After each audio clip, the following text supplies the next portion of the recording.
Hey everyone, in today's video, I'm excited to share something really cool with you. A working PS2 emulator for iOS devices, even if you're on the latest iOS update. I'll show you how it works, and as you'll see, it runs perfectly, even on older iPhones. If you're eager to play some retro games on your iPhone, this is the video for you. The installation process is easy and straightforward. Just follow all the steps, and soon you'll be enjoying your favorite retro games on your iPhone. Stick around and I'll guide you through everything you need to know. Before you install the emulator, you need to do two things in your settings. First, enable background app refresh by going to General and choosing it on Wi-Fi or on Wi-Fi and mobile data. Second, turn off battery saver mode because it can mess up the app. Make sure you do these two steps before moving on.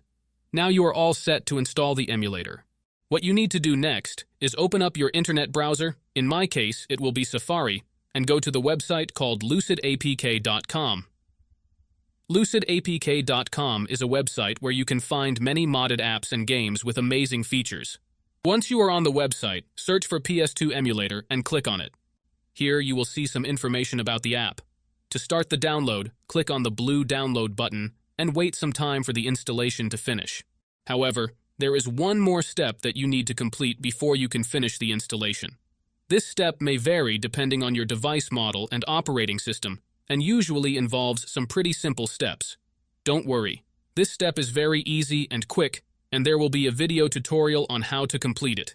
Just follow the instructions, and you should be fine. So guys, that's how you can play retro games on your iOS devices. I hope you have a great time diving into those classic games.